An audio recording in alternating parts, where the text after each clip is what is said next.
نہیں ہوتی کہ انہیں زندہ درگور کر دیا جائے۔ آپ حسنین کریمین کو اپنے کاندھوں پر اٹھایا کرتے، ایک کاندھے پہ حضرت حسن بیٹھے ہیں، دوسرے کاندھے کے اوپر حسین بیٹھے ہیں، اور پھر اسی طرح باہر تشریف لائے۔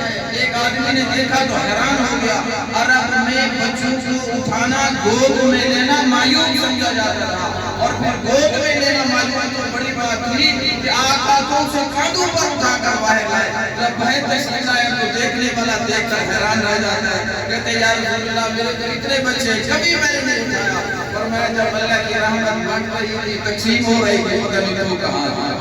اللہ ہمیں محبتیں عطا فرمائے۔ یاد رکھیے میرا اور آپ کا اصل ٹھکانہ جنت ہے۔ کہاں ہے؟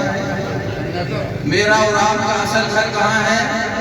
جنت۔ بولیے نا، بولیے، ہو سکتا ہے اسی لفظ کے اوپر اللہ ہمیں جنت میں داخل فرما دے۔ میرا اور آپ کا اصل گھر کہاں ہے؟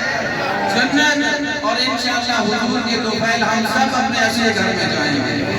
یہ تو دنیا کا گھر ہے، عارضی گھر ہے، یہ دولتیں بھی عارضی، یہ کمائیاں بھی عارضی، یہ عزتیں بھی عارضی، یہ ذلتیں بھی عارضی، یہ غربت اور امیری بھی عارضی ہے۔ جب سانس نکل جاتا ہے پھر انسان کو انسان نہیں، پھر نام کے ساتھ نہیں، میت کے ساتھ پکارا جاتا ہے، فلاں کی میت نکلی ہوئی ہے۔